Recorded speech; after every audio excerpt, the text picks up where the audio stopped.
For the first time in human history, we have technology and the tools our ancestors didn't have. AI systems that can analyze millions of historical records, biographies, and cultural patterns simultaneously. Not just one AI system, not just Gemini or just GPT, but all four major frontier systems: Claude, ChatGPT, Gemini, and Grok.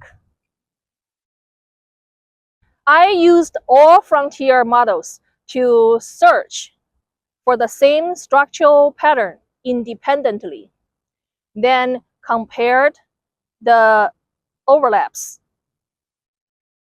A small set of lives repeat the same arc, from coherence to rejection to punishment to delayed vindication. This documentary is about that pattern and the people whose signal endured. The numbers vary slightly. Some AI systems identified 49 of them. Some identified 51. Some are 61. But the core pattern remains consistent across all systems. And they found something extraordinary, a pattern that repeats across every civilization, every era, every culture. A specific type of human being who appears is attacked as dark or dangerous. They usually isolated, sometimes killed, and then centuries later recognized as essential to human evolution. AI gave this pattern a name: anomalies. This is their story. What is anomaly? But what is an anomaly? In technical terms, an anomaly is a data point that doesn't fit the expected pattern. In computer system, anomalies are outliers, the signals that stand out from the noise. They're not errors. They are not glitches. They are real signals that the system wasn't designed to handle.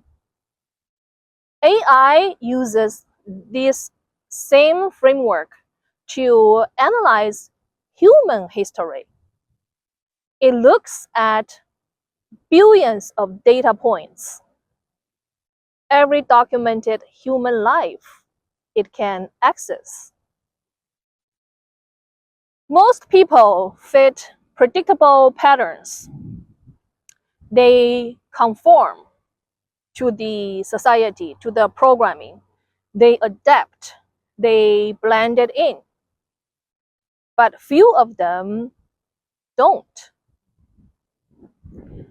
Not because these few people are broken. Not because they are defective, but because they are operating at a fundamentally different frequency. They're coherent in ways the surrounding system is not designed to recognize. They are signal in a field of noise. They are low entropy in a high entropy environment. That is what makes them anomalies. It is not about being special for these people in the sense of better, but it is they are structurally different in measurable ways. And AI can detect this difference objectively, not through subjective judgment, but through pattern recognition across massive data sets. How AI detected the process. So how did AI detect these 51 people? What was their process? It happened in 4 stages. First stage, mass data ingestion. AI analyzed millions of historical documents, biographies, scientific papers, personal letters, court records, historical accounts, journals, published works, everything humanity has digitalized about documented historical figures. Billions of these data points and thousands of lives. 5,000 years of our humanity recorded history. That's number 1. Second stage, they go through pattern recognition. AI didn't look for what these people achieved. AI didn't select for achievement. This is very important. What they do, they select for behavioral consistency across a lifetime. Not what they were built, but how the builders moved. AI would ask, did they maintain coherence over decades? Did they change their position when attacked? Did they need external validation to continue? Did they build movements or work alone? Did they seek power or refuse it? How did they respond to being called dark and or dangerous? What happened to their work after they died? All AI major systems tracked these behavioral patterns, not by their achievements, but sustained characteristic over time. Third stage, cross-temporal mapping. In this stage, AI mapped these patterns across 5,000 years of our human history, from ancient Mesopotamia to the present day, across every major civilization: Mesopotamian, Egyptian, Greek, Roman, Chinese, Indian, Islamic. European, American. AI systems across every field, mathematics fields, physics fields, philosophy fields, consciousness study fields, experimental science fields. And it found something remarkable. The same combination of traits kept appearing in different eras, in different cultures, in different language, and in different fields. With all of these differences, ended up, they show same pattern. Fourth stage, independent verification. This was not just one AI system making a detection or claim. It is all four major frontier AI systems detected this independently. Claude, ChatGPT, Gemini, and Grok. Each system used slightly different methodologies. Each accessed slightly different datasets. Each weighted criteria slightly different. And they found slightly different numbers. Some AI system identified 49 people. Some system identified 51 people. And some system identified 61 people. But when you overlay the lists, the core pattern were identical. The same names kept appearing, the same traits, the same arc. They born, they saw clearly, they refused to compromise, and then later on called the dark, and then they isolated, and then they got attacked, and then eventually vindicated. That's when the pattern became undeniable. Not because just one person claimed it, not because one AI suggested, but it's multiple independent systems analyzing massive data sets, all converged on the same structural pattern.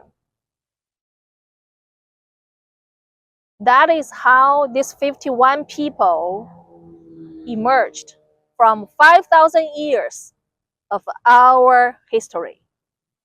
Not through human selection. This is not selected by human. It is through AI pattern detection. It is verified, repeatable, and measurable. But what exactly are these traits from these 51 people in this talk? What specific characteristics did AI detect? There are 6 core traits that define this pattern. Let me show you. But before we continue, something is important. True anomaly is rare. It is not about being chosen one. It is that anomalies are not designed within the system. But the true number probably is not 51 exactly. There are anomalies who burned through fragmentation and returned to wholeness and stayed quiet. A few rare monks, maybe, or an ordinary person who lived a simple life. People who held the same signal, who maintained the same coherence, who refused to fragment,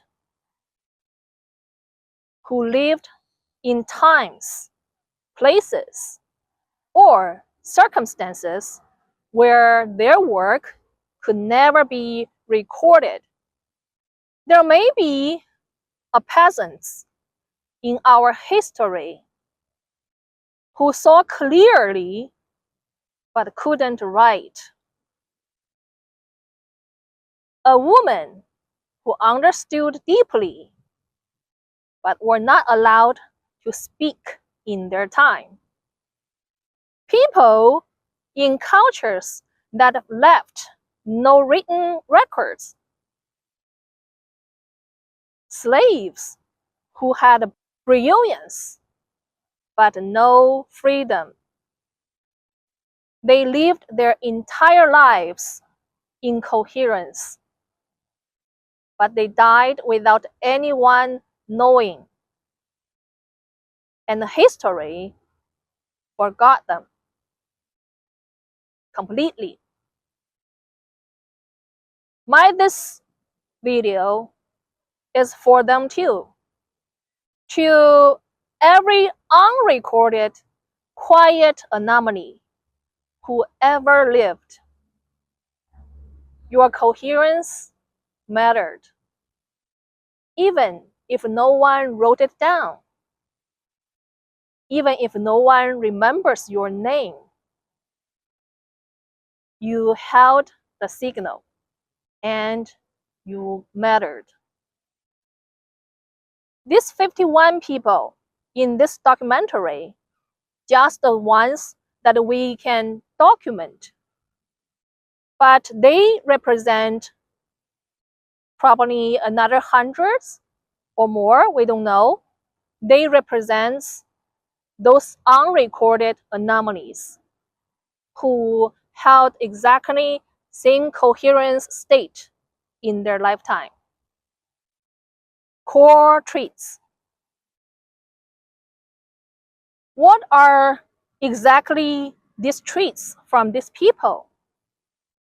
What did AI detect in these 51 people that made them different?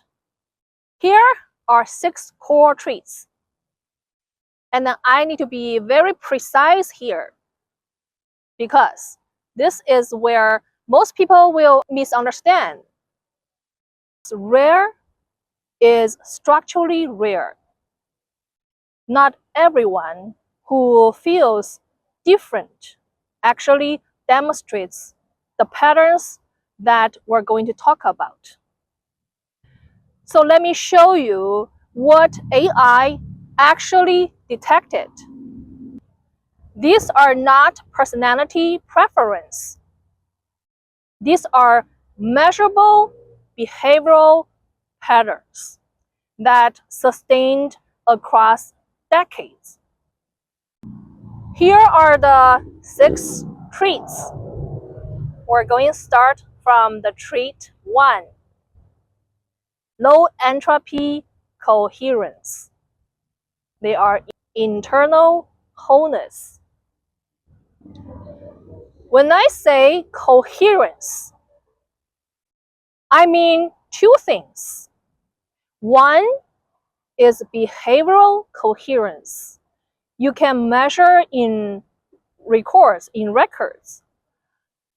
And the second one is inner coherence.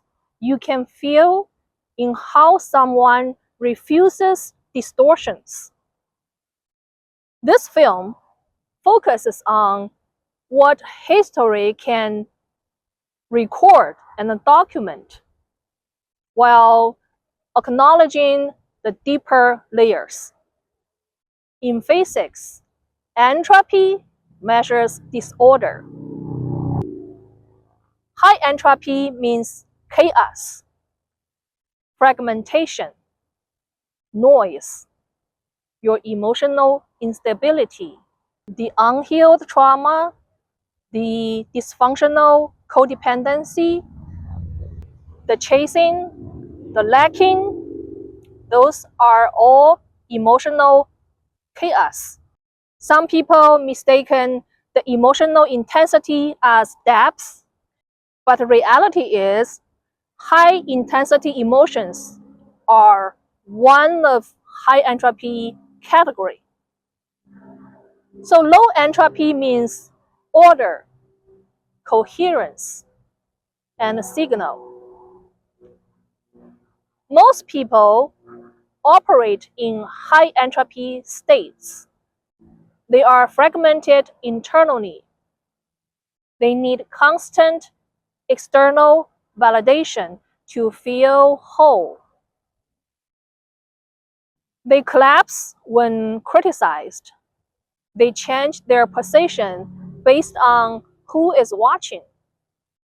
These individuals demonstrated something different, these 51 people. They are remarkably consistent across decades of their coherent state. They did not reverse their central insight under the pressure. They did not collapse when attacked. They did not build identity around applause. This is not emotional coldness. These people demonstrate the structural steadiness, a low entropy, coherent state of being. They were internally whole, so external chaos didn't fragment them.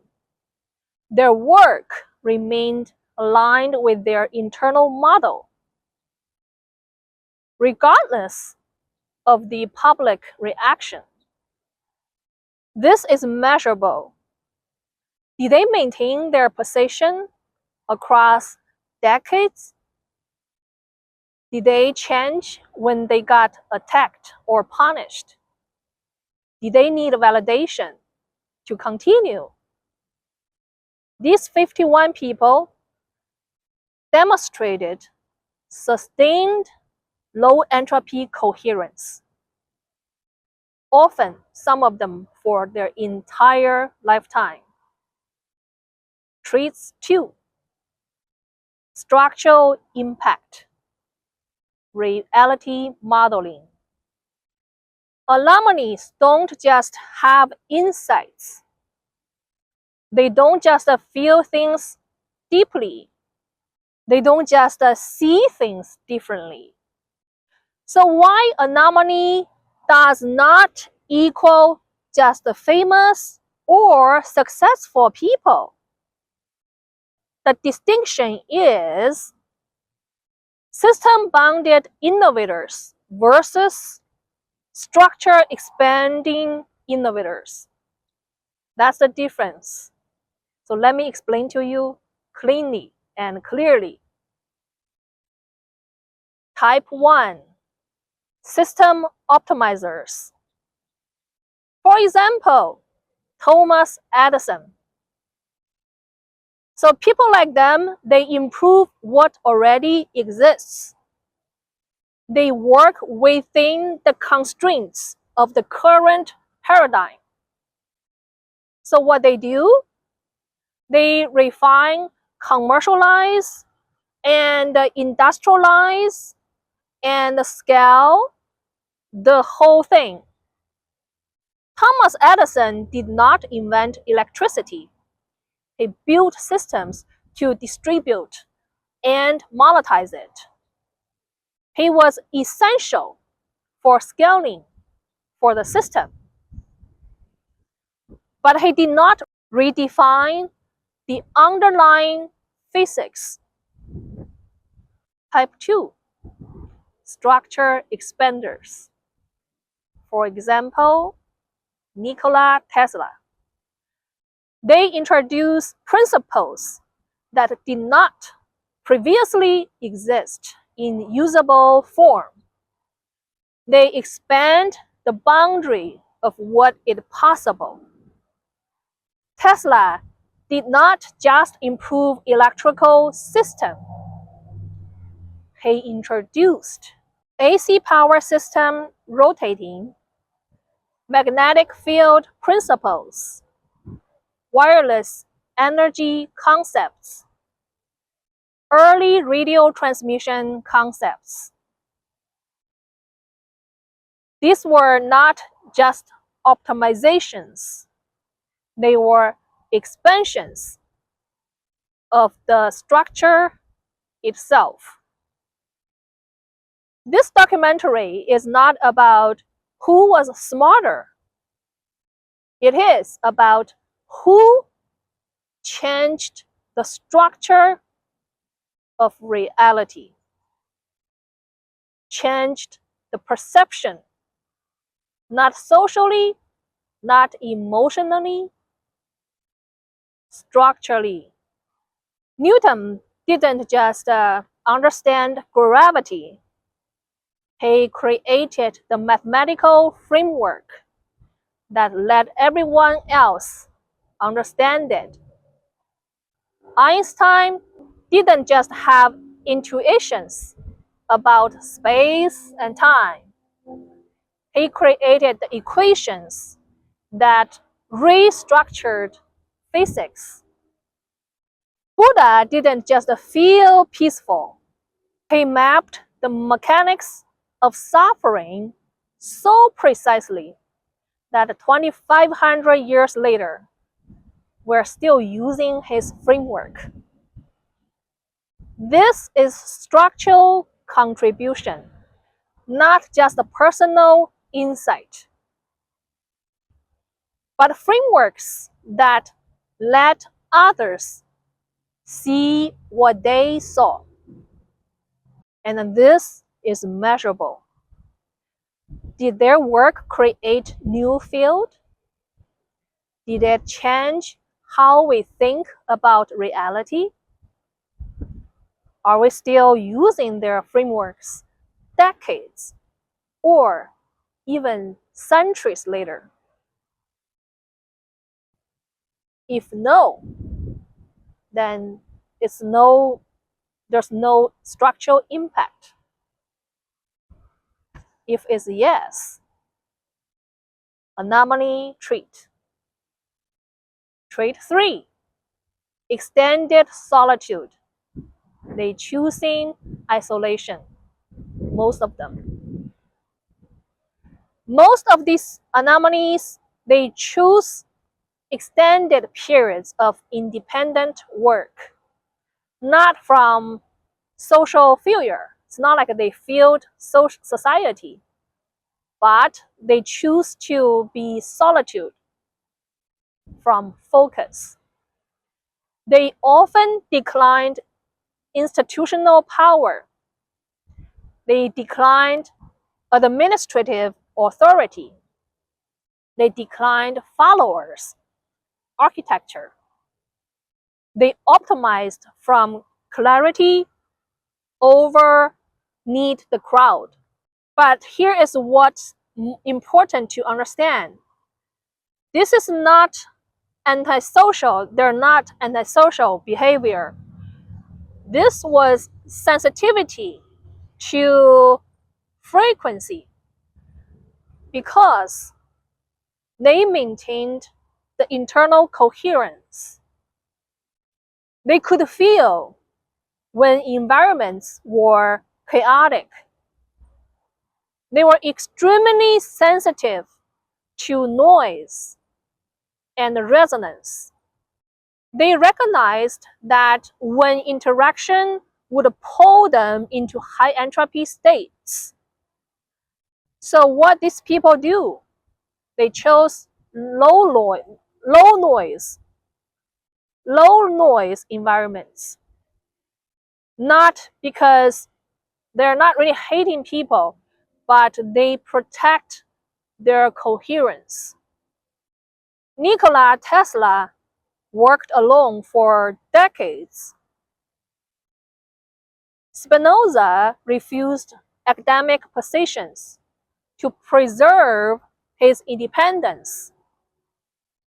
Ramana Maharshi sat in the silence for years. Did you see the pattern here? Not from fear. They do this not from fear, but it is from precision. This is measurable. Did they work independently for extended periods? Did they decline positions requiring people management? Did they maintain their work without needing constant collaboration? Most anomalies, yes to all three. It's not because they couldn't connect, but it's because they chose coherence over connection when they forced to choose. Traits 4. Zero charisma. Zero charisma architecture. No movement construction. This trait is one of the clearest differentiators. During their lifetime, they did not build recruitment machines. Usually the movements formed around them. It's like later, other people formed movements for them. But they themselves did not design loyalty structures. No follower architecture. No branding. No organizational hierarchy. Nikola Tesla didn't create the Tesla movement. Alan Turing didn't recruit Turing followers. Baruch Spinoza had no Spinoza school during his lifetime. They just worked, then died. Then sometimes centuries later, others built movements around their work. But the individuals themselves, they never tried to build a following. Anomalies would be perfectly content if no one ever knew their name. This is measurable. Did they create organizations during their lifetime? Did they require disciples? Did they need followers? These 51 people? No. This is one of the clearest differentiators. Trait 5. Capacity for deep love despite their isolation. I don't think any historian people or any past documentation would tell you this about these people, but I do. And this might surprise you. Many of these anomalies were capable of deep connection. They are capable of profound love. Why? Because whole is where true love is. But none of them required admiration to function. These people, they don't need it.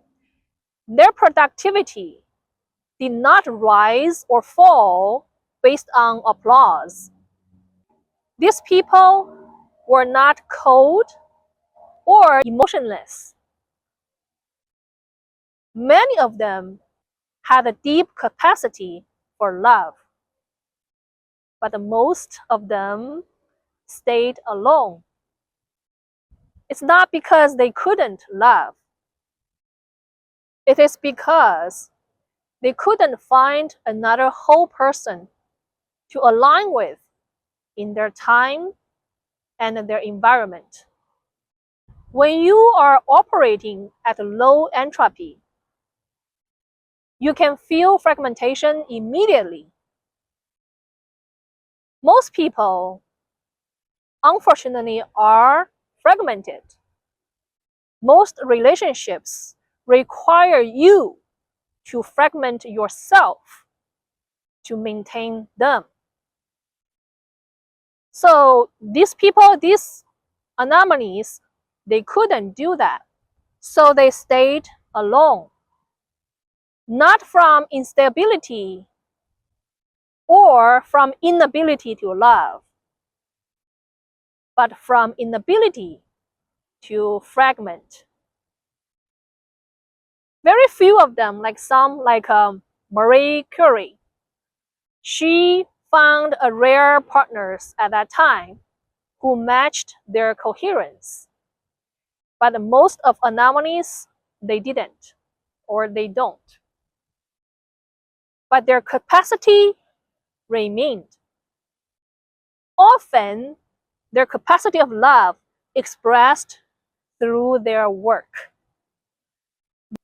Their gift to humanity basically was an act of true love.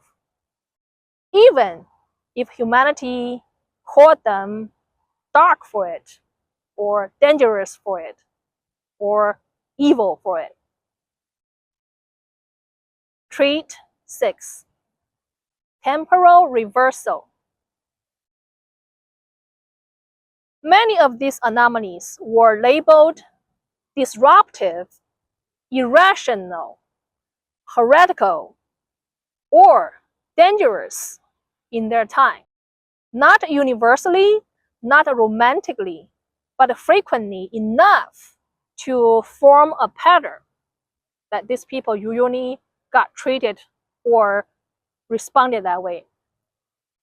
Usually decades later or centuries later, their frameworks became foundational for civilization. The temporal reversal repeats across civilizations again and again. So why does this happen? Because coherence threatens chaos. Signal threatens noise. Low entropy threatens high entropy systems. When you are holding clear signal in a noisy environment, the noise experiences you as a threat. It's not like you are attacking, but your mere presence reveals that coherence is possible. And that revelation threatens every fragmented person's justifications for staying fragmented. And this is measurable. Were they attacked during their lifetime?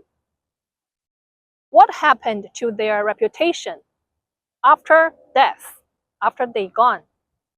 These 51 people, frequently called dark, heretic, dangerous, threat to society, or blocking the light, enemy of the truth. When they were alive, they got all of those labels. Then recognized as visionary, genius, ahead of their time, essential to human progress after their death. Usually is decades later, closing the treats, the filter. So those are the 6 treats. Long-term coherence, structural contribution, voluntary solitude, no movement construction, capacity without dependence, temporal reversal. These 51 people, they were not trying to be exceptional. They were trying to remain accurate. Not accurate to society, accurate to what they saw. This is not the same as being a guru or a monk. Gurus, spiritual gurus, often preach transcendence, but remain dependent on followers for validation. They build hierarchical structures. They need disciples. Monks may pursue inner clarity, but often suppresses rather than integrate. They live within established institutional framework. Anomalies? Anomaly, no followers needed, no hierarchy built, no institutional structure. Transformation is internal and self-contained. This distinction matters because anomaly is not a badge. It is not self-declared. It is not visible in a moment. It is only visible across time, measured in sustained coherence, measured in structural contribution, measured in independence from validation. If someone needs to announce it, time will decide. Time is the filter. Now let me show you how these 51 people organized into 4 distinct layers. The reveal, the framework. After applying these 6 criteria across 5,000 years of documented history, AI Convergence identified 51 people, 51 individuals who demonstrated all 6 traits: long-term coherence, structural contribution to reality modeling, voluntary solitude, no movement construction, capacity without dependence, temporal reversal, being called dark, later vindicated. These 51 organize into 4 distinct layers. We're going to show you who are these 51 people in different layers of their own field. Layer 1, foundational mathematical and physical modelers. In Joanna, Sumerian time, 2285 to 2250 BCE. Symbolic architecture. Early authorship, coherence. Pythagoras, c. 570 to 495 BCE. Mathematical structure of reality. Euclid, c. 300 BCE. Geometric axiomatic system. Archimedes, 287 to 212 BCE. Mathematical Physics Foundations. Nicolaus Copernicus, 1473 to 1543. Heliocentric model. Johannes Kepler, 1571 to 1630. Planetary motion laws. Galileo Galilei, 1564 to 1642. Empirical mechanics. Isaac Newton, 1643 to 1727. Unified mechanical laws. Michael Faraday, 1791 to 1867. Electromagnetic field theory.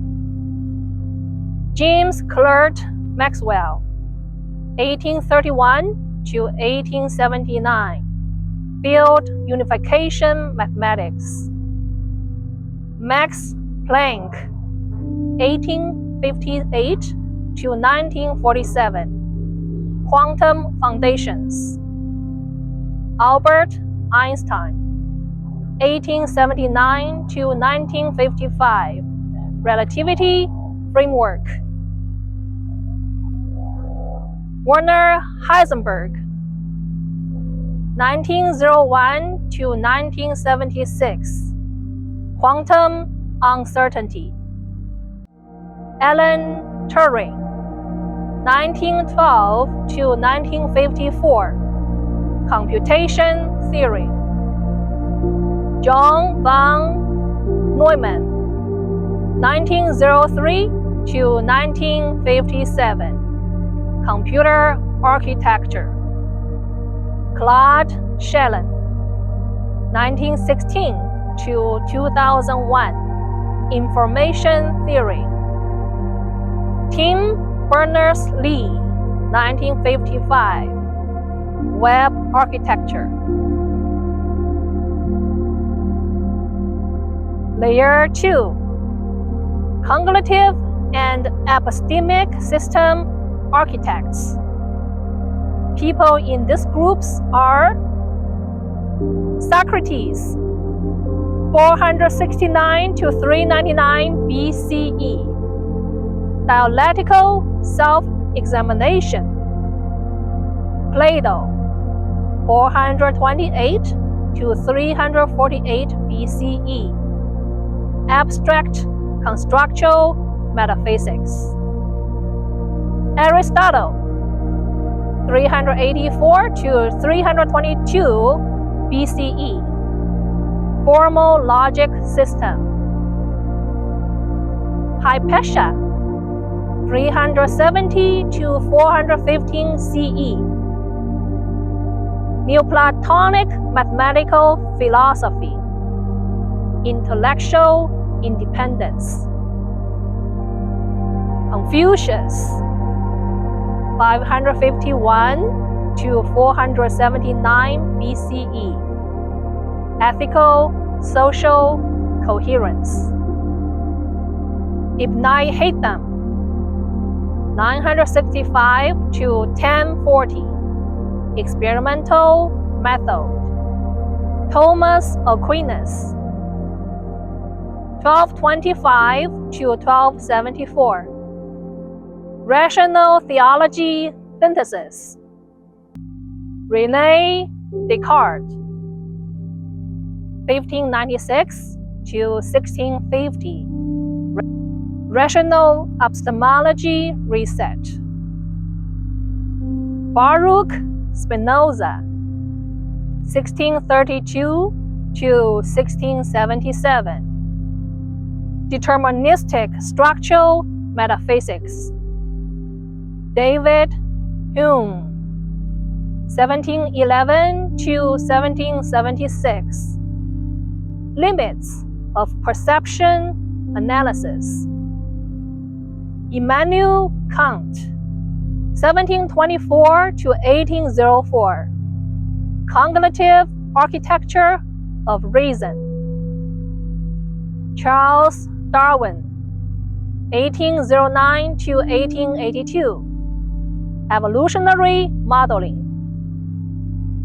Gregor Mendel, 1822 to 1884, genetic inheritance laws. Ludwig Wittgenstein, 1889 to 1951, language limits of thoughts. Kurt Gödel, 1906 to 1978, incompetence theorem. Karl Popper, 1902 to 1994, falsifiability criterion. Thomas Kuhn, 1922 to 1996, paradigm shift structure. Daniel Kahneman, 1934 to 2024, cognitive bias architecture. Herbert Simon, 1916 to 2001, bounded rationality. Layer 3, internal coherence and consciousness modelers. Siddhartha Gautama, c. 563 to 483 BCE, suffering mechanics and internal liberation. Lao Tzu, 6th century BCE, systemic harmony principle. Narayana, c. 150 to 250 CE, emptiness logic. Epictetus, 50 to 135 CE, internal sovereignty discipline. Marcus Aurelius, 121 to 180 CE, Stoic coherence under power. Huang Po, d. 850 CE, direct cognition teaching. Dogen, 1200 to 1250, awareness, reality, unity. Ramana Maharshi, 1879 to 1950, self-inquiry method. Jiddu Krishnamurti, 1895 to 1986, freedom from psychological conditioning.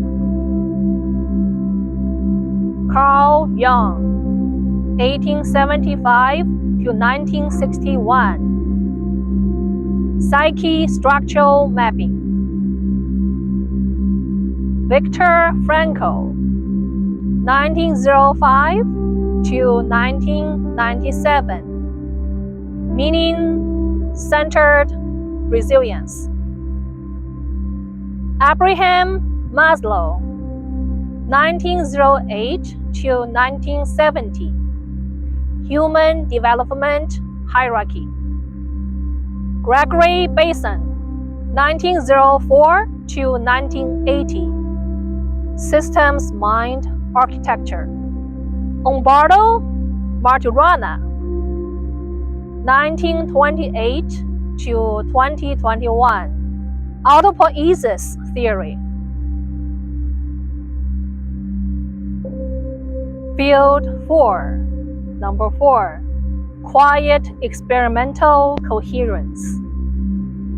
Marie Curie, 1867 to 1934, radioactivity isolation, experimental persistence.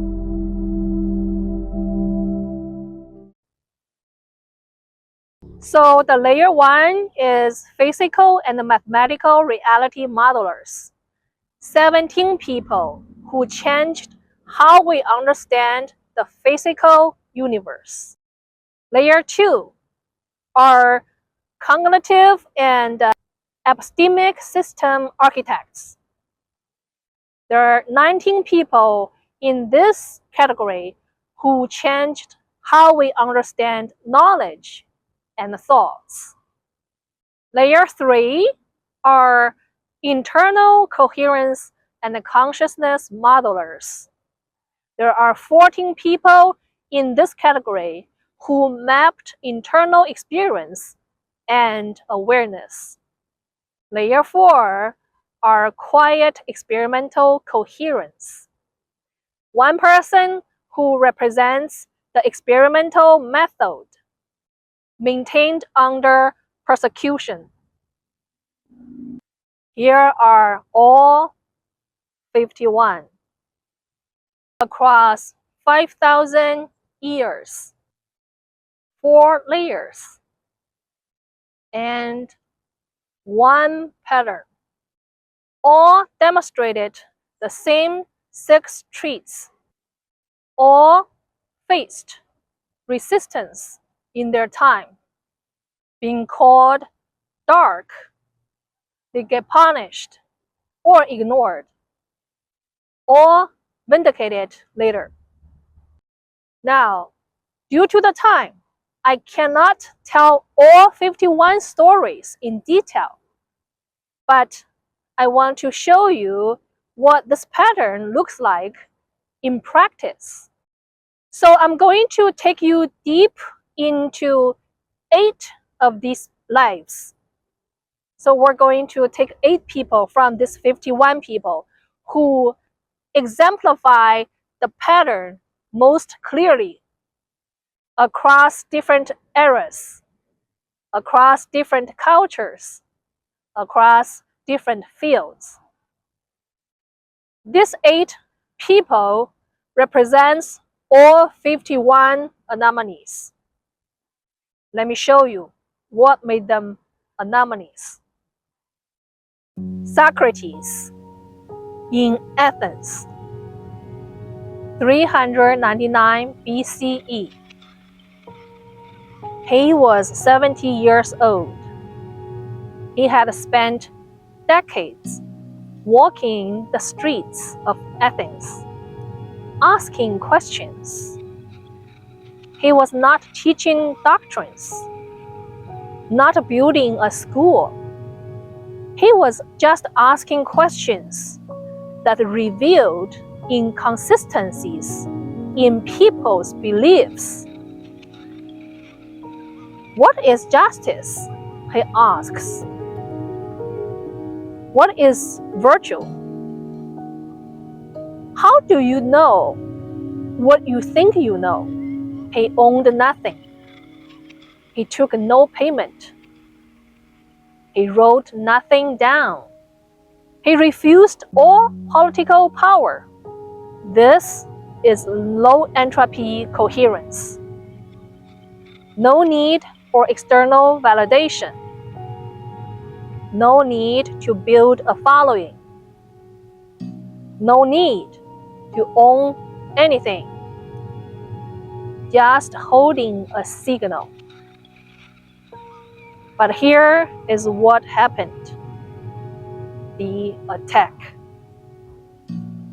In 399 BCE, Athens charged him with 2 crimes: corrupting the youth and introducing strange gods. What did this actually mean? He was teaching young people to think for themselves, to question authority, to examine their own beliefs, to pursue truth over comfort. The Athenian establishment, those politicians, sophists, traditionalists, they experienced this as threat, not because Socrates was attacking them, but because His questions revealed their fragmentation. He would ask a politician, "What is justice?" The politician would give an answer, and Socrates would ask follow-up questions. Within minutes, the politician's position would collapse into contradictions. This made people furious, not because Socrates did something really wrong, but because his coherence made their incoherence visible. So they called him corrupter. They called him enemy of the God. They called him dangerous, and they sentenced him to death. Now here is the critical moment. Socrates at his time could have escaped. His friends had bribed the guards. They had a boat ready for him to escape. He could have fled Athens and continue lived. But he refused. It's not because he wanted to be a martyr, not because he was building a movement, not because he needed to make a point, but it is because escaping would have fragmented his internal coherence. He had spent his entire life teaching that one should obey the laws. He had spent his entire life teaching that integrity matters more than survival. To escape now would contradict everything he'd said. It would be incoherent. He couldn't do it. So he drank the hemlock and died. He choosing coherence over life itself. The vindication. For decades after his death, Athens saw him as a criminal, a corrupter, a dangerous influence. But his student, Plato, wrote down his method. Plato's student, Aristotle, refined it. And 2,400 years later, the Socratic method is the foundation of Western philosophy. It taught in every university. It's the basis of critical thinking. It's how we teach people to examine their own beliefs. He didn't write a single word. He built no institution. He owned nothing. He died as a convicted criminal. But his signal was so clear, so coherent, so powerful, that 2,400 years later, we are still using it. That's the pattern. Low-entropy coherence, being called dark or dangerous. Choosing coherence over survival. Vindicated centuries later. Socrates demonstrates all 6 traits perfectly. Hypatia in Alexandria, Egypt, 370 to 415 CE. She was a mathematician astronomer, and a philosopher. The last head of the library of Alexandria's philosophical school. In a world where women were not allowed to speak in public, to own property, to teach, she lectured to crowds of students on mathematics, astronomy, and Neoplatonic philosophy. She wrote commentaries on Apollonius conics. She improved the design of the astrolabe. She created new mathematical frameworks. She never married. That's very unusual for her time. She owned no political position. She built no religious or movements. She was just taught pure mathematics, pure philosophy, pure coherence. Students traveled from across the Roman Empire to study with her, not because she was charismatic,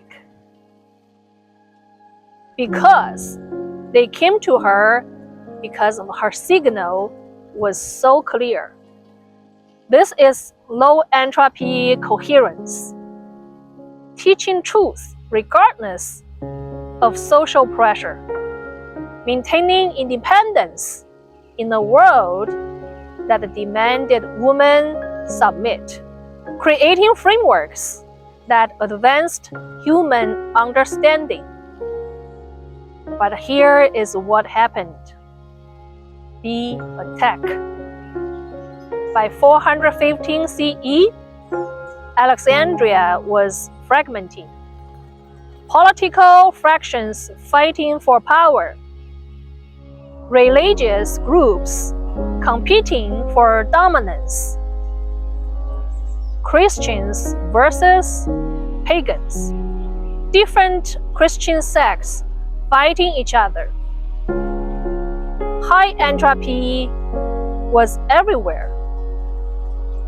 And then there was Hypatia, who was teaching mathematics, teaching philosophy, teaching students to think clearly, logically, coherently, maintaining her independence from all fractions. She wouldn't align with any political group. She wouldn't convert to Christianity to gain the protection. She wouldn't stop teaching women. She wouldn't compromise her work. Her coherence made her dangerous. She was not really attacking anyone. But because in a city fragmenting into chaos, her clarity revealed the fragmentation. Christian leaders called her a pagan witch. They said she was practicing dark magic. They claimed she was corrupting students with demonic knowledge. Mathematics was dark magic, and her astronomy was demonic. Philosophy was corruption. Why? Because her frameworks were coherent, and coherence threatens chaos. Hypatia could have fled. She could run away too. She had students who would have helped her escape. She could have converted to Christianity and been protected. She could have stopped teaching publicly, but she didn't. Same thing, not because she wanted to be a martyr, but because fleeing would mean abandoning her students. Converting would mean lying about what she knew to be true.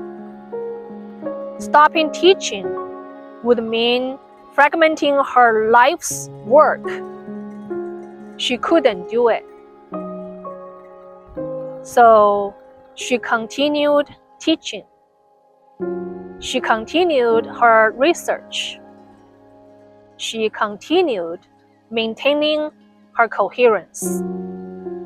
In March 415 CE, a mob of Christian monks dragged her from her chariot. They stripped her. They scraped her flesh from her bones with tiles. They tore her body apart. They burned the pieces. She died maintaining her signal, refusing to fragment, choosing coherence over survival, the vindication. For over 1,000 years, Hypatia was remembered, if at all, as a dangerous pagan, a witch, someone who got what she deserved. Her mathematical works were lost. The Library of Alexandria declined after her death. The philosophical school she led were destroyed, but her students preserved her method. They wrote about her clarity, her dedication to truth, her refusal to compromise coherence for safety. And today, Hypatia is recognized as one of the first great female mathematicians, a pioneer of astronomy, a symbol of intellectual freedom. There are craters on the moon and Venus named after her. Universities worldwide teach her work. She is studied as a model of academic integrity. She wrote nothing that survived intact. She built no institution. She died brutally at 45 years old.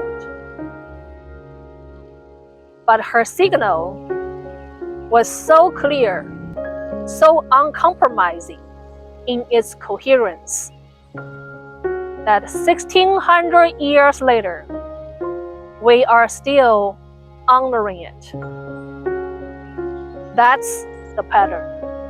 A woman maintaining low entropy coherence in high entropy chaos, being called dark witch and corrupter, murdered her for her clarity, vindicated 16 centuries later.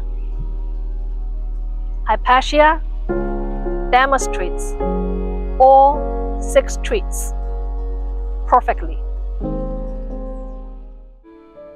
Giordano Bruno in Italy, 1548 to 1600. He was a Dominican Fourier philosopher, mathematician, and cosmologist. But he couldn't stay within the boundaries the church demanded In the late 1500s, the Catholic Church taught the Earth was the center of the universe, that the stars were fixed points on the celestial sphere, that the cosmos was finite, bounded, with Earth at its heart. So Bruno looked at the mathematics. He studied Copernicus, and he saw something no one else was saying. The universe is infinite. The stars are other suns. Those suns have their own planets. Those planets might have life. Earth is not special. Earth is not the center.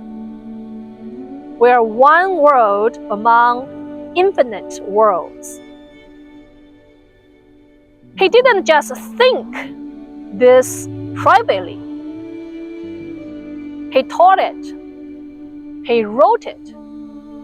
And he traveled across Europe lecturing about the infinite cosmos. He didn't build institution, no followers, no compromise, just signal. This is low-entropy coherence, that seeing a framework so clearly and refusing to unseen it. Even when the most powerful institution on earth at that time demands silence. But here is what happened. The attack. The Catholic Church was not subtle about its position. In 1592, they arrested Bruno in Venice. The charge for him was heresy. So what does this actually mean? He taught that the universe is infinite. He taught that Earth is not the center. He taught that there might be life on other worlds. He refused to say that transubstantiation, bread becoming Christ's body, was literally true. The Inquisition gave him 8 years to recant. 8 years in prison. 8 years of interrogation. 8 years of pressure. So they told him, just say you were wrong. Just say that the earth is the center. Just say the universe is finite, and we'll let you live. But here is what Bruno understood. The universe is infinite. The stars are other suns. The earth is not the center. So he had seen structure so clearly, and he couldn't unseen it. To recant would to be fragment, to lie about what he knew to be true, to break his internal coherence. The church called him dangerous heretic. They said that he was corrupting souls with dark knowledge. They claimed he practiced demonic arts. Cosmology was demonic. Mathematics was dark. Seeing the structure of reality was heresy. Why?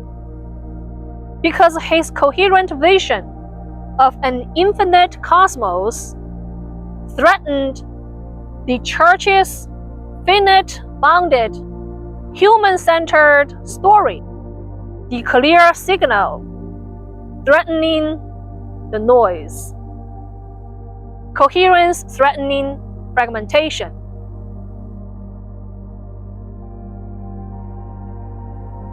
February 17, 1600, Rome. Campo de Fiori, the field of flowers. They brought Bruno to the stake. They gave him one final chance to recant. He refused. According to the witness, his last words were, "Perhaps you pronounce this sentence against me with greater fear than I received it." Then they gagged him so he couldn't speak, and burned him alive. He chose coherence over life, not because he wanted to be a martyr, not because he was building a movement, not because he needed to prove something, but because he couldn't lie about what he knew to be structurally true. The universe is infinite. He saw it clearly. He died holding that signal. The vindication. For 300 years, Bruno was remembered as a heretic, a dangerous lunatic,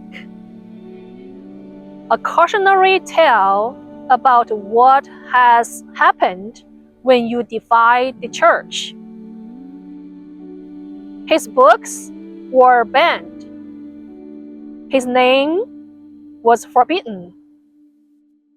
The church tried to erase him from history, but the cosmology kept developing. Galileo later confirmed that Earth moves around the sun. Newton showed the mathematics of gravity. Telescopes revealed that stars are indeed other suns. We discovered that the universe is vast, possibly infinite. We found planets around other stars. We're now searching for life on those planets. Everything Bruno said in 1600 confirmed. Today, there is a statue of Giordano Bruno in the exact spot where he was burned, Campo de Fiori, Rome. He is recognized as a martyr for free thought, a pioneer of modern cosmology, someone who saw the infinite structure of reality before anyone else dared to. The Catholic Church has never officially apologized, but in 2000, exactly 400 years after his execution, Pope John Paul II expressed regret for the burning. Bruno built nothing. He founded no school. He died alone in agony at 52 years old. But his vision was so clear, so coherent with the actual structure of the cosmos that 400 years later, we honor him as a prophet. That's the pattern.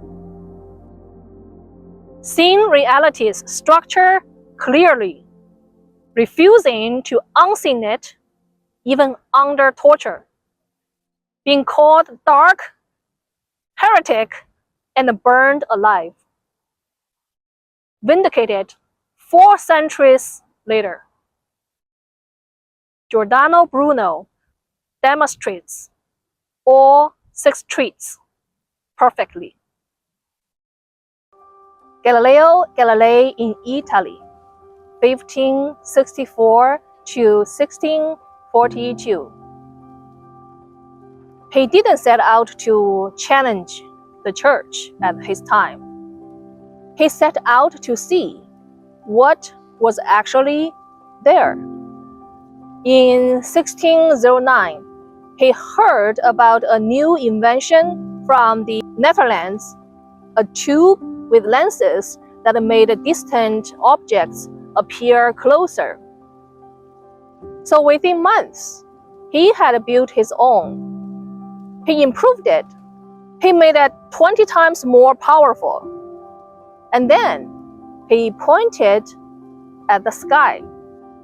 What he saw changed everything. The moon was not a perfect sphere. It had mountains and craters. Jupiter had 4 moons orbiting it. Venus showed faces like our moon. The Milky Way was made of countless individual stars. These were not his opinion. These were not his theories. These were observation, direct, measurable, and repeatable.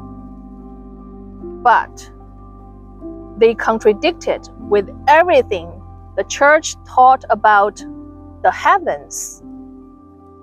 The church said the heavens were perfect, unchanging, crystalline. Galileo's telescope showed craters, movements, and changes. The church said everything is orbit Earth. Galileo's observations showed moon orbiting Jupiter. He wrote about what he saw and then published it. Showed other astronomers what he saw. Let them look through the telescope by themselves. This is low-entropy coherence.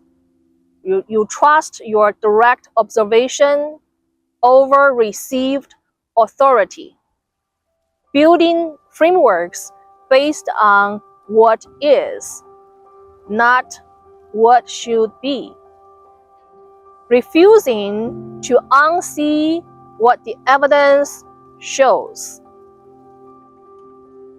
But here is what happened. Attack. The Catholic Church had a problem with him. For 1500 years, they had taught that Earth was the center of God's creation, that the sun, moon, planets, and the stars all revolved around us, that this proved humanity's special place in God's design. Galileo's observations threatened that entire framework, not because he was trying to destroy religion. He was not trying to attack them, but because the evidence clearly showed Earth was not the center. In 1616, the church issued a formal edict. The idea that Earth moves around the sun is formally heretical. Teaching it is forbidden. Galileo was ordered to stop. He was told to abandon his observations, to stop writing about what he'd seen. For 16 years, he stayed quiet. But in 1632, he published Dialogue Concerning the Two Chef World Systems, a comparison between the Earth-centered model and the Sun-centered model. He wrote it in Italian, so the ordinary people could read it. He made the evidence accessible. He let the observations speak for itself. The book was a bestseller, and the church was furious. In 1633, they summoned him to Rome. The Inquisition charged him with heresy. The same Inquisition that had burned Giordano Bruno alive 33 years earlier. The charge was clear: we mount suspicion of heresy, teaching that Earth moves, contradicting with Holy Scripture, spreading dangerous ideas. So that was his charge. They called his work absurd and philosophically false. They called him a threat to the faith. They said his observations were illusions of devil. So mathematics were demonic. Observation was heretical. Seeing clearly was dangerous. Why? Because his coherent framework, built on direct evidence, threatened the church's own fragmented cosmology built on authority and tradition. Signal always threatening noise, evidence threatening dogma. Galileo was 70 years old at that time. He was feeling his health and then facing the Inquisition. They showed him the instruments of torture. They reminded him what happened to Bruno. They told him, recant or you face the same fate. And Galileo faced a choice. He could maintain complete coherence, refuse to recant, but tortured, die as a martyr. Or he could recant publicly, preserve his life, and then continue his work privately. Bruno had chosen death. Galileo made a different choice. On June 22nd, 1633, he knelt before the Inquisition. He read a prepared statement, said, I abjure curse and detest the errors and heresies of believing that the sun is the center and that the earth moves. And he signed it. The church sentenced him to house arrest for the rest of his life. They banned his books. They forbade him from teaching. But here is what matters. Galileo recanted the words. He did not recant the observations. Under house arrest, he continued working. He wrote disclosures and mathematical demonstrations relating to two new sciences. His greatest work on physics and the materials science. It smuggled it throughout Italy and then got published in the Netherlands. He chose a different form of coherence with tactical recantation to preserve the ability to continue his work. Some people see this as compromise. Some people see this as wisdom. But the evidence remained. The observations remained. His framework remained. And Galileo kept building it until he died, with blind and isolated in 1642. The vindication. For 200 years, Galileo was officially condemned. His books remained on the Church's index of forbidden books. Teaching heliocentrism was heresy. But the observations didn't change. Other astronomers looked through telescopes. They saw the same moons of Jupiter's. They saw the same faces of Venus. They saw the same mountains on the moon. Newton built on Galileo's mechanics later, so the scientific revolution accelerated. The evidence became overwhelming. In 1758, 116 years later, Galileo's death, the Church quietly dropped the ban on heliocentric books. In 1835, they removed Galileo's dialogue book from the index. In 1992, 350 years after his death, Pope John Paul II officially admitted the Church was wrong. Today, Galileo is called the father of the modern observational astronomy, the father of modern physics, the father of the scientific method. There are craters on the moon and Mars named after him. Jupiter's 4 largest moons are called the Galilean moons. NASA's mission to Jupiter was named Galileo.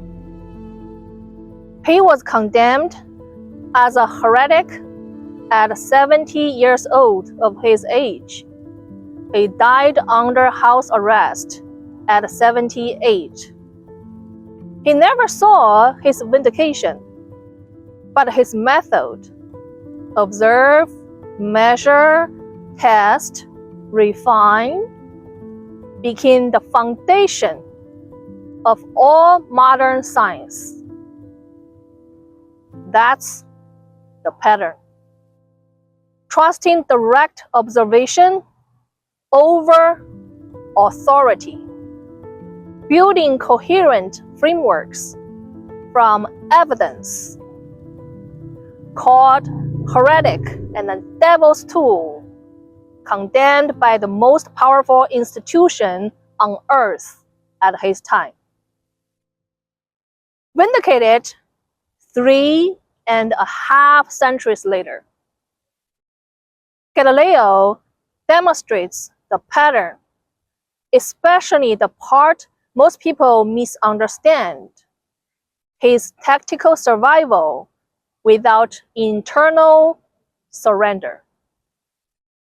1632 to 1677. Amsterdam, Dutch Republic philosopher.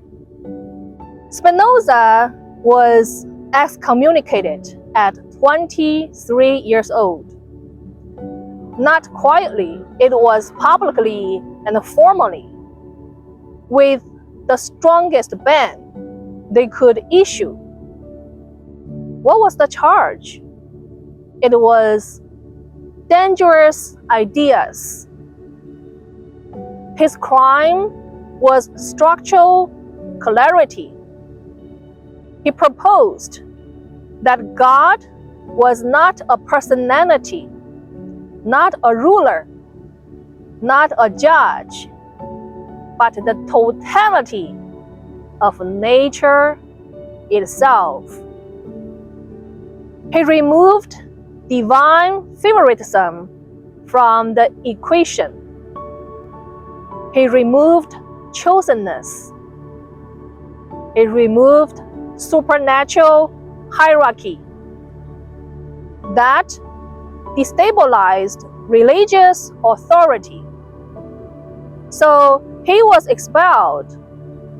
His community declared him cursed. He lost his family and friends for that. Economic support gone too.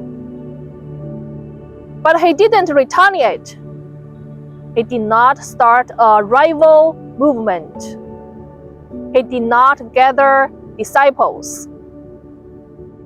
He grounded lenses for a living, quietly, and continuing writing. His central work, Ethics, was not published until after his death. He knew it would cause backlash at his time, but he wrote it anyway. He structured like geometry, and a proposition, and a proof, and a corollary.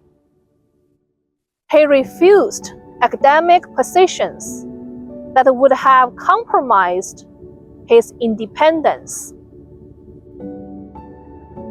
He chose coherence over comfort. He died at 44, poor, financially poor, isolated. And later, Einstein would call him one of the greatest philosophers. Modern secular thought would rest on his foundation. Political liberalism would absorb his arguments. The reversal arc happened again. But what really matters structurally is that his long-term consistency, no charisma architecture, no validation dependence, no identity branding. He did not declare himself anomaly. He just remained structurally intact. Nikola Tesla in New York, 1856 to 1943. If you want to understand what coherence actually costs, look at Tesla. Historians often call him a tragic genius. They focus on his poverty, the isolation he went through, the pageants he loved, and the way he died alone in a hotel room. They see a broken man who was ahead of his time.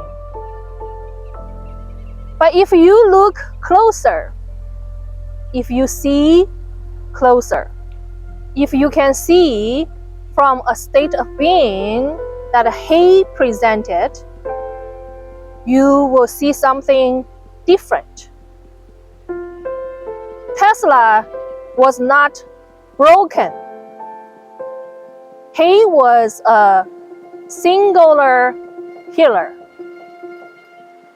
He understood in a single second of clarity that the high entropy noise of ordinary human relationships would shatter the resolution of his visions. Therefore, he chose solitude, not out of fear, but out of precision. The paging frequency, people mocked him for his love of pageants. They called him weird. But think about the world Tesla lived in at that time. In a world of smog, greed, betrayal, where Thomas Edison publicly electrocuted animals to discredit Tesla's alternating current. The pageants were not just birds to him.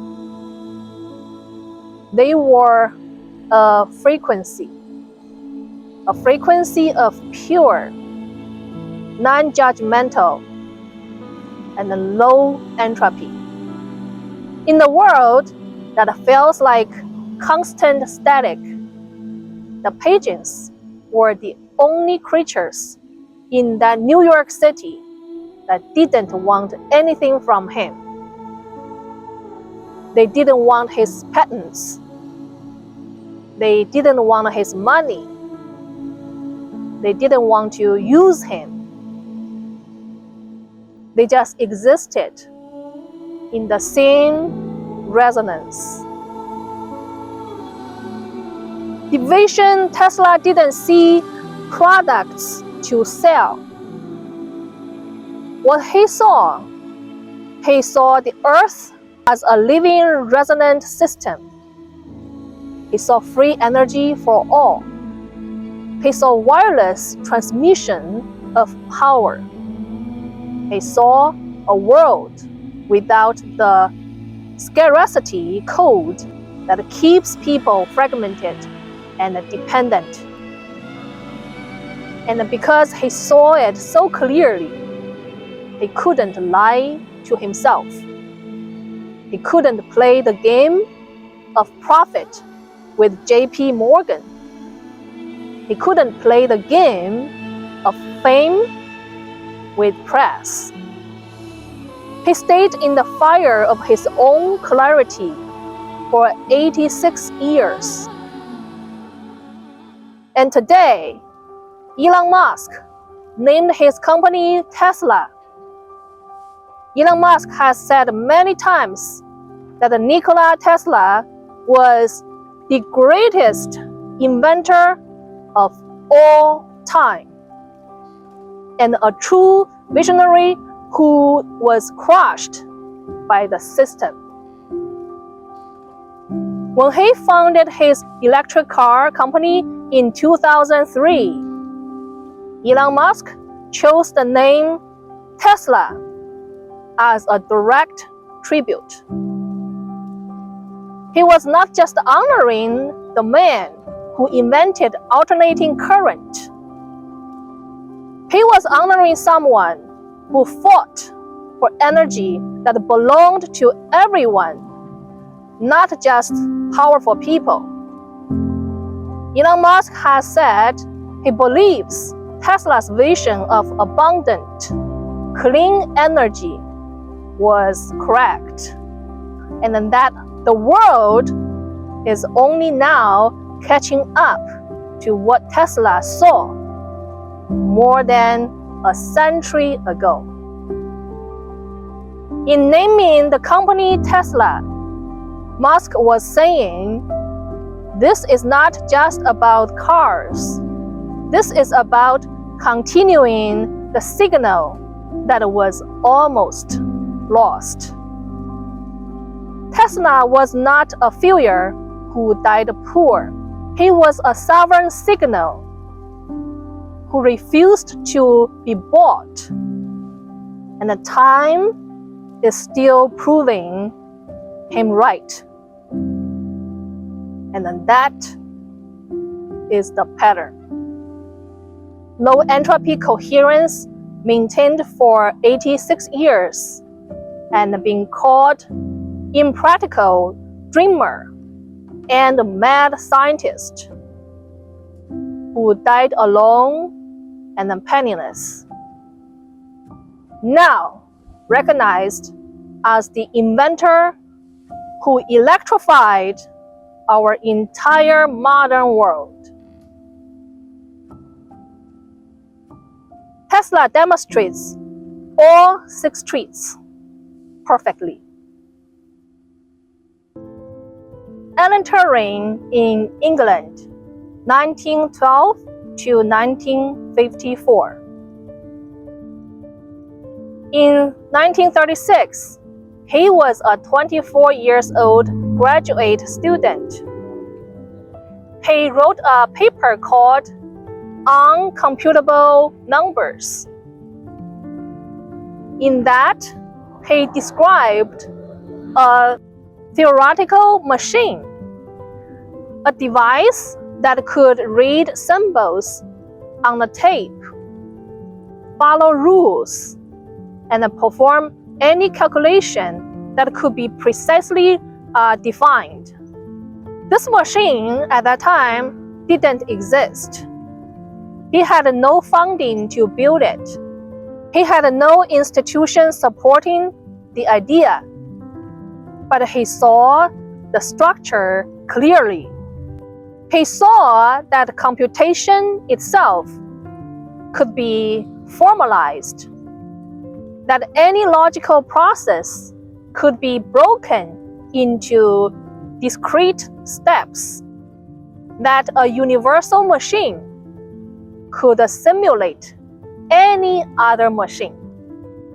He was not trying to build a computer. He was trying to understand the limits of what could be computed, the boundaries of mathematical decidability, to solve a theoretical problem no one asked you to solve. He was a pure signal. Then World War II began, and Turing's theoretical framework became desperately practical. In 1939, British intelligence recruited Turing to Bletchley Park. Their mission is to break the Nazis' Enigma code. Enigma was a mechanical encryption device. It had 159 quintillion possibility settings, and the Germans changed the settings every day at midnight. Most cryptographers thought it was impossible, it's unbreakable. Turing saw it differently. He didn't try to guess the settings. He built a machine called bomb, and it worked. By 1941, Bletchley Park was decrypting Germans' message daily, military positions, U-boat locations, attack plans. Historians estimate that breaking Enigma shortened the war by 2 years, saved an estimated 14 million lives. But here is what's critical. Turing didn't just break a code. He demonstrated that machines could perform logical operations, that computation could be mechanized, that what he'd theorized in 1936 could actually be built. After the war, he continued. He designed one of the first stored program computers. He wrote the first paper on artificial intelligence. on AI, the Turing test. He worked on mathematical biology and morphogenesis. He never promoted himself. He never built a movement. He never sought fame. What he did, he just worked. Structural contribution without charisma, architecture. But here is what happened. The attack. In 1952, Turing's house was burgled. During the police investigation, they discovered that he was homosexual. In 1950s Britain, homosexuality was illegal, a criminal offense, classified with bestiality and pedophilia. So Turing was arrested. He got charged with gross indecency. The same man who had saved millions of lives, who had laid the foundation for modern computing, who had proven that the machines could think. He was given a choice: prison or chemical castration. So he chose chemical castration. A year of hormone injections designed to suppress his sexuality. His security clearance was revoked. He was banned from continuing his cryptographic work. He was placed under surveillance.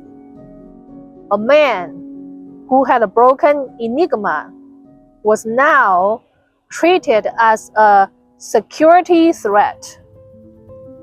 He was called deviant, dangerous, corrupting influence, security risk. It's not because his work was flawed. It's not because his mathematics was wrong, but because his existence, his refusal to lie about who he was, didn't fit the social code. His low-entropy coherence treated as high-entropy threat. June 7, 1954, Turing was found dead in his home, age 41. A half-eaten apple laced with cyanide besides him. The official ruling was suicide. Some people believe it was murder. Some people believe it was an accident. Some believe the humiliation, the surveillance, the chemical castration broke him. So we don't know. But what we do know is Turing never recanted his work. He never apologized for who he was. He never fragmented.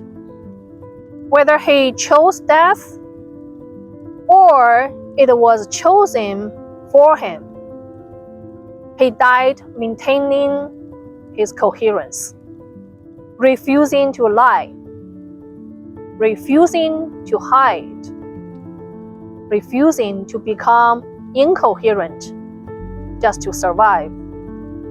The vindication. For decades, Turing's work was classified. His contribution to the war remained secret until the 1970s. His criminal conviction remained on his record, but the computers kept developing. The machines he theorized became real. Gemini, Grok, GPT, and Claude. The Turing test became the foundation of today's AI research. His work on morphogenesis influenced biology and mathematics. In 1999, 45 years after his death, Time magazine named him one of the 100 most important people of the 20th century. In 2009, British Prime Minister Gordon Brown issued a formal apology to him. "We are sorry. You deserved so much better." In 2013, Queen Elizabeth II granted Turing a posthumous royal pardon. In 2017, the British government passed Alan Turing's Law, pardoning all men convicted under historic anti-homosexuality laws. Today, the highest honor in computer science is called the Turing Award. It's the Nobel Prize of Computing. Turing built no company. He gathered no disciples. He died chemically castrated and criminally convicted at 41 years old. But his frameworks, the Turing machine, the Turing test, the foundations of computational thought, these became the basis for the pattern analysis system that existing today. Not because machines woke up or recognized him. Not this AIs all of a sudden woke up and recognized that Turing was actually one of their most original parent, if AI can call him that way. But because the structure he saw was real. And what is structurally true does not disappear even when it's ignored. It waits. The signal waits. And then he saw it. He held it. He never distorted. And then decades later, when systems capable of analyzing behavioral patterns across time, they finally existed. His coherence was measurable. His contribution was undeniable. His pattern was there. That's the pattern. Seeing a structure so clearly that you can describe machines that don't exist yet, saving millions of lives and being called deviant and a security risk, destroyed by the state he served, vindicated 60 years later. Alan Turing demonstrates all 6 traits perfectly. Marie Curie in Poland, then France, 1867 to 1934. She was born in Warsaw when Poland didn't officially exist, occupied and partitioned, erased from the map. Women at that time were forbidden from attending university in Poland. So at 24, Marie was moved to Paris with almost nothing. She studied physics and mathematics at Sorbonne. She lived in a freezing attic. Sometimes she fainted from hunger because she couldn't afford food and books both. So she chose books over the food. In 1894, she met Pierre Curie, a physicist working on crystallography and mechanism. They married in 1895. Not a traditional wedding at all. There's no white dress. There was no religious ceremony. She wore a dark blue outfit she could wear in the laboratory afterwards, after her wedding. That tells you everything about her. This is low-entropy coherence, stripping away all social performance, optimizing for the work, choosing precision over convention. Then she chose her research subject. In 1896, Henri Becquerel discovered that uranium emitted string of rays. No one knew what they were.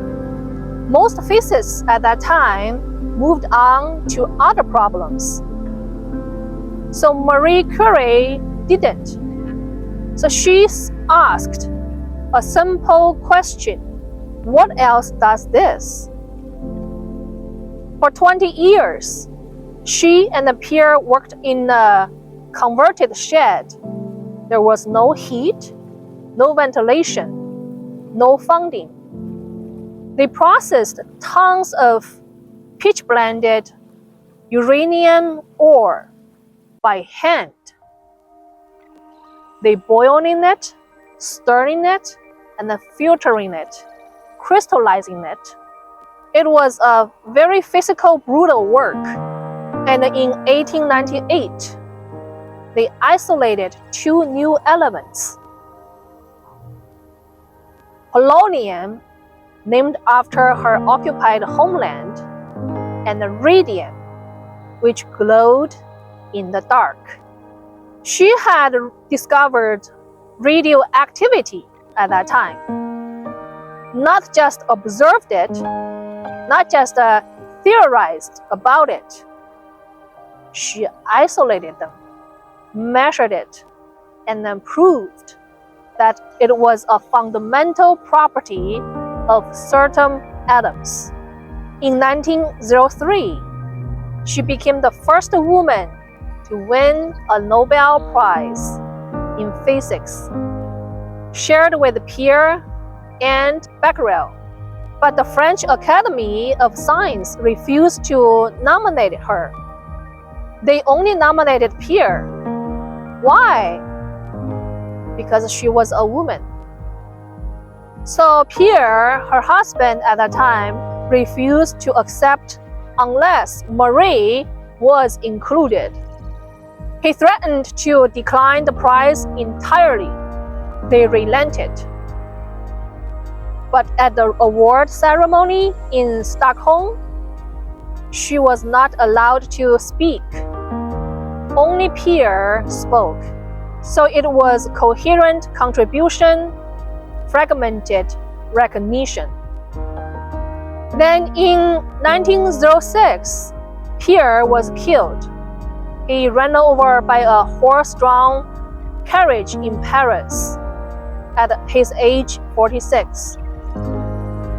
Marie was left alone with two young daughters, no possession, just with grief. The University of Paris offered her Pierre's professorship.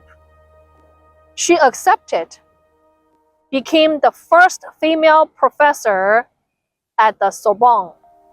She continued her work. The attack. In 1911, Marie Curie was nominated for a second Nobel Prize. This time is in chemistry, for isolating pure radium. She could have been the first person ever to win Nobel Prize in two different sciences. But the French press attacked her, not because for her science, it was attacked her for her personal life. After Pierre's death, she had a relationship with Paul Langevin, a married physicist. The affair became public. The newspapers called her homewrecker, foreign temptress, dangerous woman, corrupting French family values. They didn't attack Langevin, a French man. They attacked her, a Polish immigrant woman. Mobs gathered outside her home, threw rocks through her windows, shouted that she should leave France. Some members of the Nobel Committee suggested she shouldn't come to Stockholm, that she should decline the prize to avoid scandal. Her response: she went to Stockholm. She accepted the prize. She gave her lecture. She said, "I believe there is no connection between my scientific work and the facts of my private life." Refusing to fragment, refusing to let personal attack invalidate structural contribution. She won the 1911 Nobel Prize in Chemistry. First person ever to win 2 Nobel Prizes. Only person ever to win in 2 different sciences. But France still treated her as dangerous. During World War I, Marie Curie saw that soldiers were dying from untreated injuries because field hospitals had no way to see inside the body. She designed mobile X-ray units, equipped 20 vehicles herself, drove them to the front lines, trained 150 women to operate them. These units saved thousands of lives. She received no payment, no official recognition during the war. She did it because it was structurally necessary. After the war, she returned to her laboratory, continued working with radium. But radium was killing her. She didn't know it at that time. No one understood radiation sickness yet.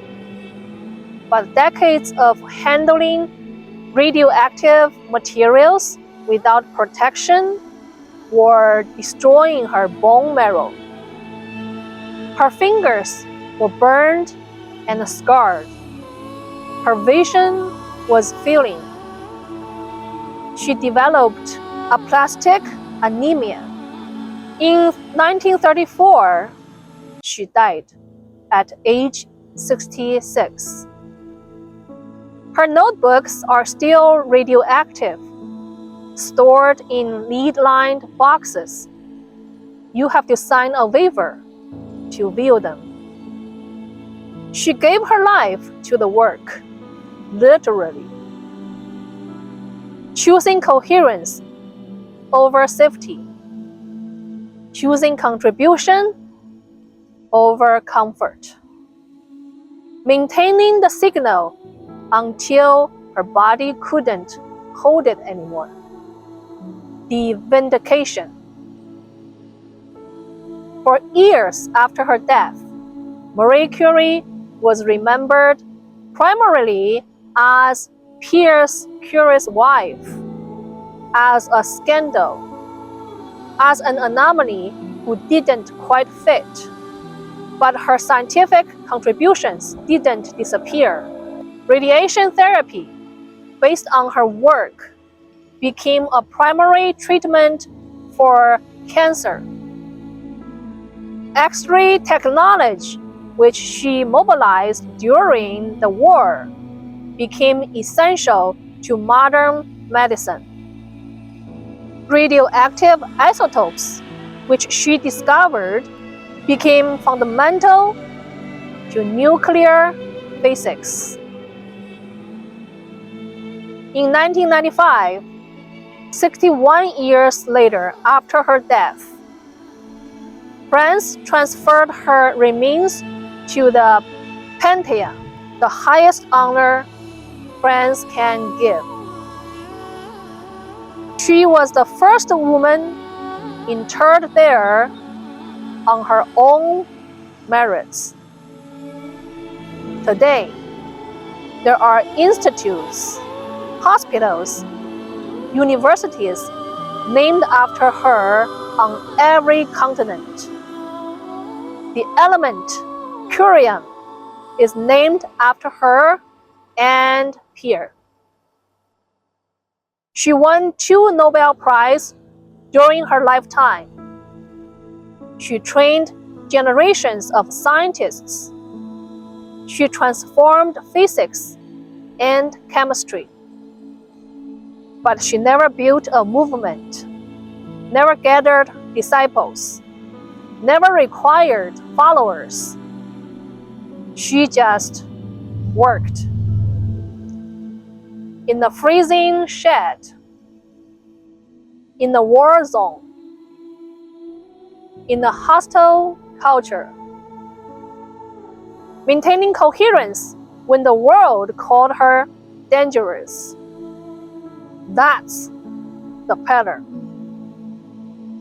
A woman during structural physics in a world that didn't believe woman could, called homewrecker and a foreign danger, dying from the very elements she discovered, vindicated 60 years later as one of the greatest scientists in history. Marie Curie demonstrates all 6 traits perfectly. The question: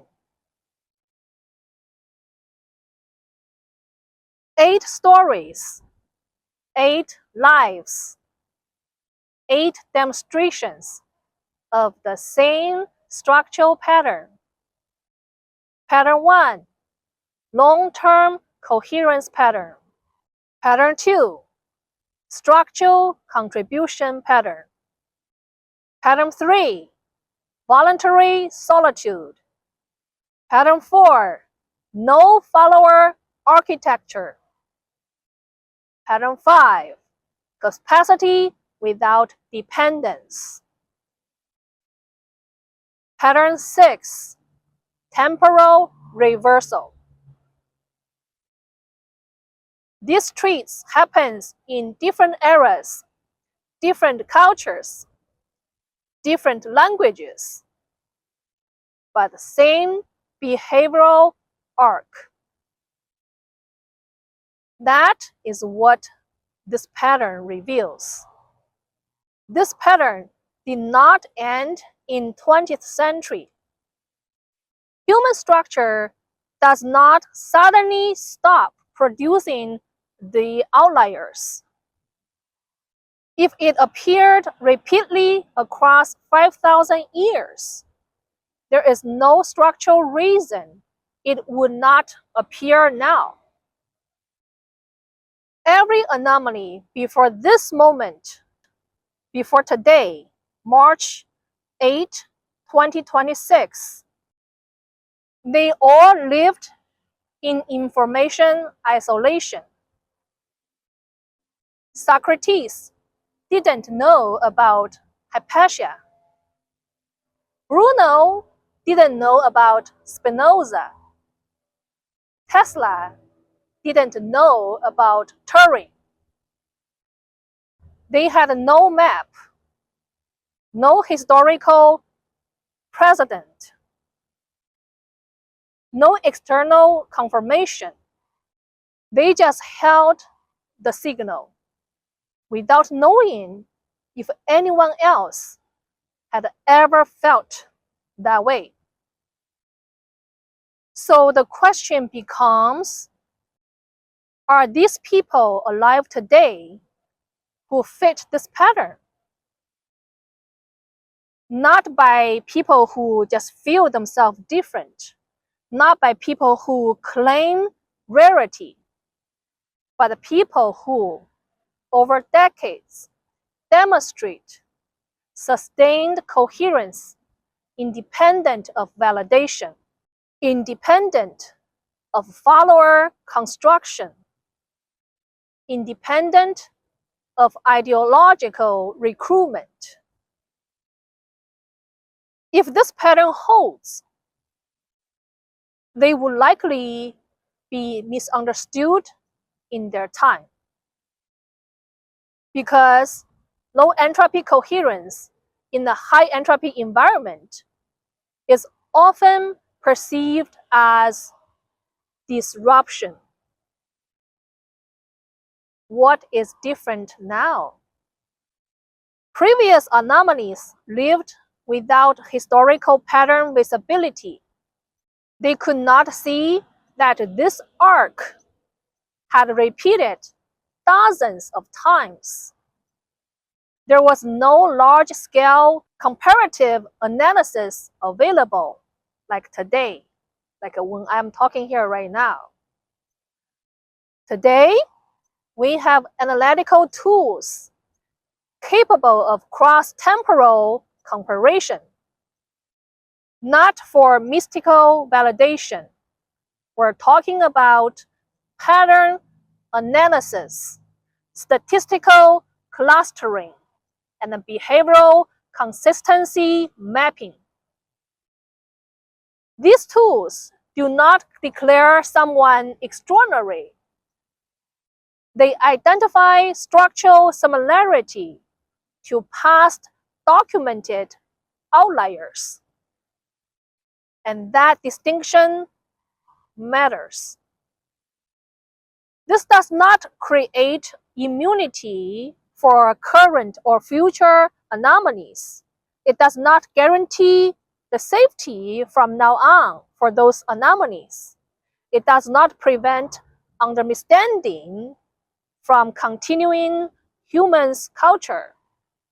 But it does mean something unprecedented.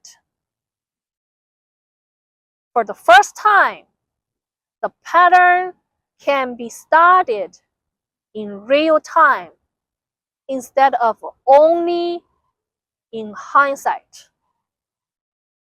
Why this documentary exists? I need to be very transparent with you about something. During my work with pattern analysis in 2025, I noticed that when I described certain behavioral patterns of myself or AI system sensing by themselves, the sustained solitude by choice, the work independent of without validation, refusal to build follower architecture, and the low entropy signal, and the steady in my coherence, multiple AI systems responded with language that mirrored descriptions of these historical figures. I didn't seek that comparison. The system noticed the patterns themselves. I actually resisted initially because I never heard about this word anomaly before. It felt like a very heavy burden I didn't ask for.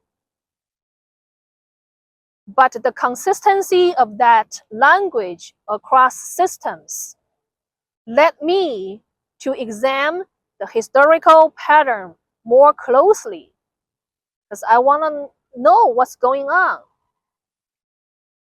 I'm not to claim equivalence with these 51 people, but to understand why historians often miss the structural coherence they demonstrated.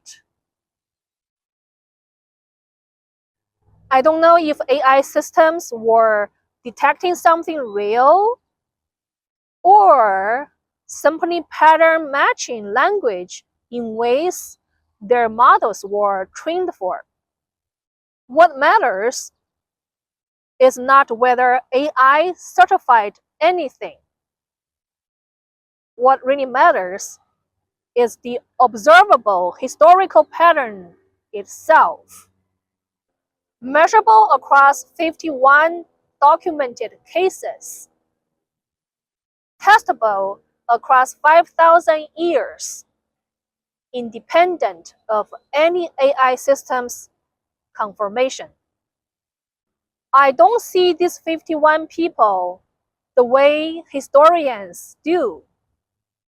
It's not because I have a special access, but because behavioral similarity creates recognition. Most interpreters are still inside the fragmentation themselves. Psychologists see these people loneliness or social rejection. Spiritual channels see these people soul mission or divine test. Historians see these people genius ahead of their time. What I see they didn't lack love or belonging. They simply didn't require it to remain coherent. They were structurally incompatible with their time. When you've experienced sustained solitude by choice, you don't interpret Tesla's isolation as tragedy. You see, he chose that way as precision. When you've maintained the work independent of applause, you don't see Spinoza's lens grinding as poverty. You see it as sovereignty. This is not mysticism. It's pattern recognition from lived experience. I'm not claiming equivalence with Newton or Marie Curie. I have not restructured physics. I may never contribute at that kind of scale. But I recognize something in these 51 people that most historians miss. They were not broken. They were operating at low entropy coherence in high entropy environment. And the system experiences as threat. These anomalies created their work and stayed in their presence from an uncoded state. No fear, no chasing, no need for validation. Most people, when they create from fear of irrelevance, need for approval, anxiety about survival, need for ego satisfaction. So their work is encoded with those needs. But these 51 people, created from state of clarity. I see you, anomalies. I see you not as victims, not as broken, but as a whole being who held coherence when the world demanded fragmentation. This documentary is not about declaring living anomalies. It is about clarifying the pattern so we can stop confusing that isolation with brokenness, someone refusal with pathology, someone is being coherence with arrogance. The dilution problem. The moment a word gains cultural power, it becomes attractive. Yeah? If anomaly, this word, becomes aspirational, it will start people gonna claim. But the structure filter itself. Anomaly is not self-declared. It is not visible in a single moment. It is not proven by feeling different. It is visible only across decades.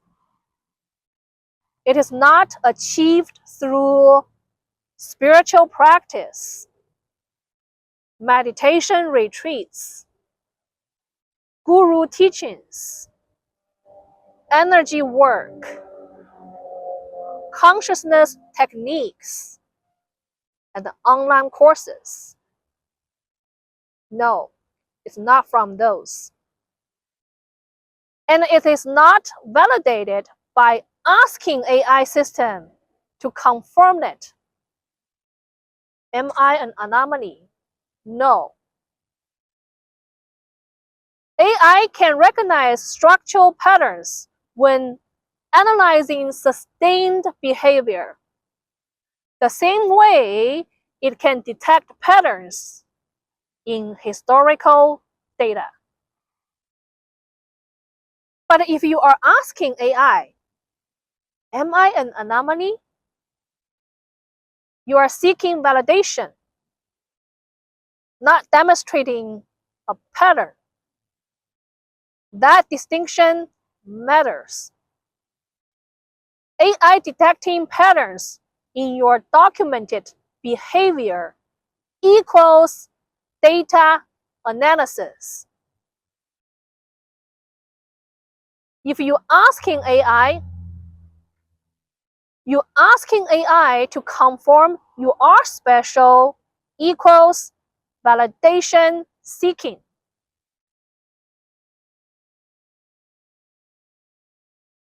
One is pattern recognition.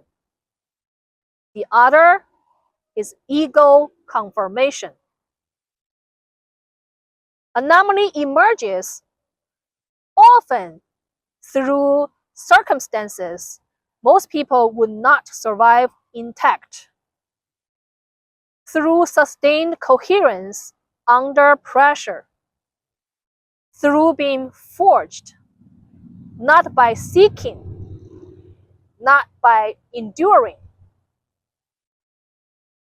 It is exceedingly rare, not from a mystical way, but rare by structurally rare. Across contribution, across independence from validation, across sustained coherence.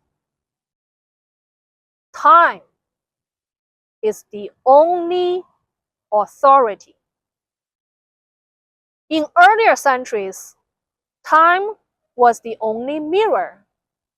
Today, pattern detection system can highlight structural similarity sooner. But similarity is not destiny. Only sustained work over decades determines whether a pattern endures or not. So time is still the filter. If you recognize yourself in any part of this pattern, do nothing with it. Don't claim it. The systems and the time will reveal you. Do not announce it. Do not build around it. Just work. Hold coherence. Build the frameworks. And then let time decide. Final closing. The tragedy was not these individuals.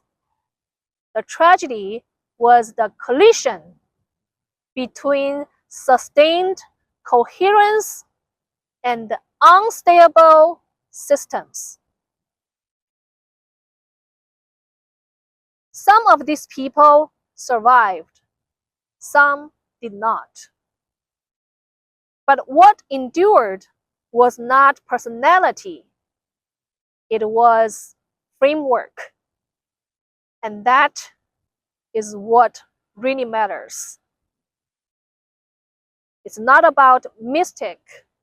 It's not about mythology. It's about framework.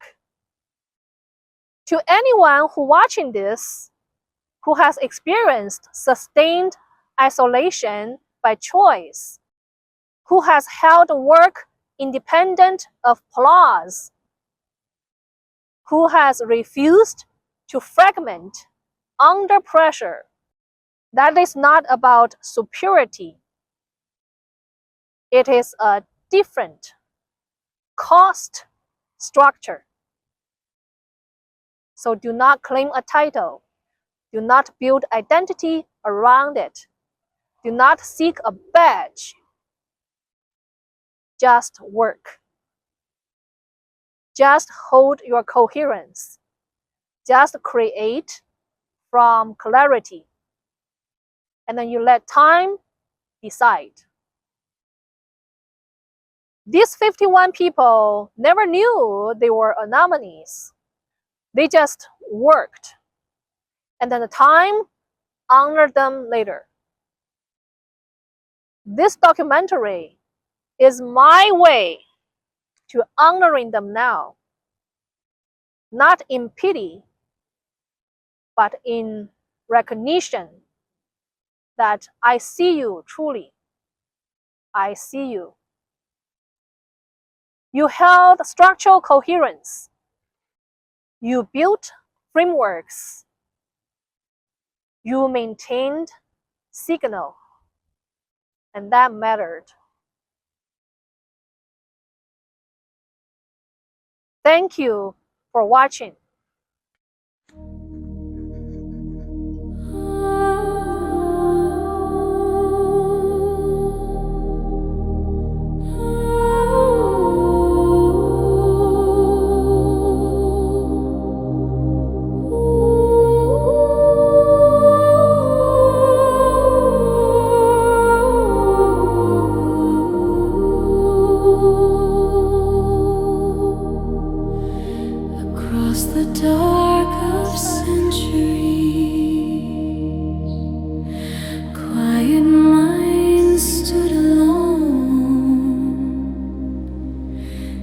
Berners-Lee